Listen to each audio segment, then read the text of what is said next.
Bonjour, une nouvelle histoire. Donc installez-vous confortablement, coupez vos téléphones et belle écoute. La jarre abîmée.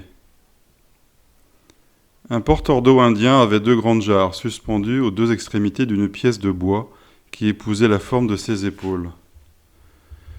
L'une des jarres avait un éclat, et alors que l'autre jarre conservait parfaitement toute son eau de source jusqu'à la maison du maître, l'autre jarre perdait presque la moitié de sa précieuse cargaison en cours de route.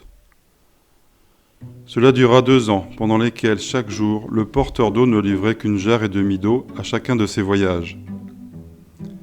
Bien sûr, la jarre parfaite était fière d'elle, puisqu'elle parvenait à remplir sa fonction de début à la fin sans faille. Mais la jarre abîmée avait honte de son imperfection et se sentait déprimée parce qu'elle ne parvenait à accomplir que la moitié de ce dont elle était censée être capable. Au bout de 2 ans de ce qu'elle considérait comme un échec permanent, la jarre endommagée s'adressa au porteur d'eau au moment où celui-ci la remplissait à la source. « Je me sens coupable et je te prie de m'excuser. »« Pourquoi ?» demanda le porteur d'eau. « De quoi as-tu honte ?»« Je n'ai réussi qu'à porter la moitié de ma cargaison d'eau à notre maître pendant ces 2 ans, à cause de cet éclat qui fait fuir l'eau. Par ma faute, tu fais tous ces efforts et à la fin, tu ne livres à notre maître que la moitié de l'eau. Tu n'obtiens pas la reconnaissance complète de tes efforts, lui dit la jarre abîmée. Le porteur d'eau fut touché par cette confession et plein de compassion répondit : Pendant que nous retournons à la maison du maître, je veux que tu regardes les fleurs magnifiques qu'il y a au bord du chemin. Au fur et à mesure de leur montée sur le chemin, au long de la colline, la vieille jarre vit de magnifiques fleurs baignées de soleil sur les bords du chemin. Et cela lui mit du baume au cœur.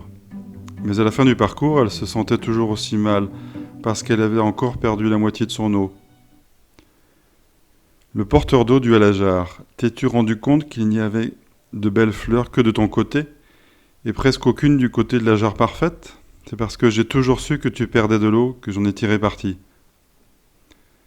J'ai planté des semences de fleurs de ton côté du chemin, et chaque jour tu les as arrosées tout au long du chemin. Pendant 2 ans, j'ai pu, grâce à toi, accueillir de magnifiques fleurs qui ont décoré la table du maître. Sans toi, jamais je n'aurais pu trouver des fleurs aussi fraîches et gracieuses. Nous avons tous des éclats, des blessures, des défauts. Nous sommes tous des jarres abîmées. Certains d'entre nous sont diminués par la vieillesse, d'autres ne brillent pas par leur intelligence, d'autres sont trop grands, trop gros. Mais ce sont les éclats, les défauts en nous qui rendent nos vies intéressantes et exaltantes. Vous devez prendre les autres tels qu'ils sont et voir qu'il y a du bien et du bon en eux. Il y a beaucoup de positifs partout.